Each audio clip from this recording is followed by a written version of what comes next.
અમારું ગામ છે તો અમે લોકો મચ્છી મારવા આવેલા દરિયાની વચ્ચોવચ ધનકા તીરથ જગ્યા પર ત્યાંથી અમને મહાકાલનું શિવલિંગ મોટું શિવલિંગ મળેલું છે અહીંયા આ તમે જોઈ શકો છો દરિયાની વચ્ચે છે અમે લોકો આ સમી ગામ તળુ તળાવ આવેલું છે પછી અમે લોકો દરિયાની અંદર છે હમણાં ત્યાંથી અમને શિવલિંગ મળેલું છે મહાદેવનું મોટું 5000 પુરાનું શિવલિંગ છે અહીંયા તેમને મળેલું છે બધા ભાઈ લોકો અહીંયા અમારા ખડા છે બધા માછીમાર લોકો દેવી પૂજક જોઈ શકો છો તમે ને વધારે તમે શેર કરો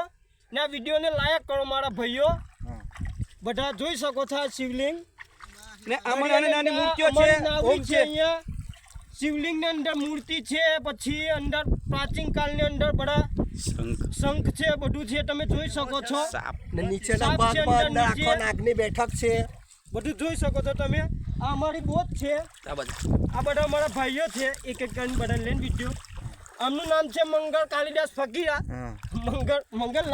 મંગળ ફકીરા ભાઈ મારું નામ છે વાઘેલા દેવ પૂજક વાઘેલા બુઢાભાઈ રાયસંગ આ છે કાલિદાસ મંગાભાઈ ફકીરા આ છે અશોકભાઈ બોટવાળું નામ બોલ ખાલી બોટવાળું નામ ઝાડમાં આવેલું છે શિવલિંગ આ પેલા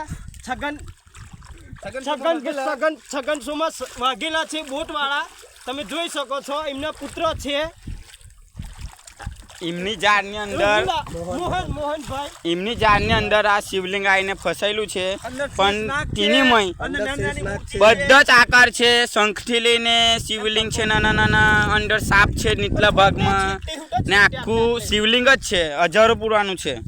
ને તમે લાઈક કરો શેર કરો.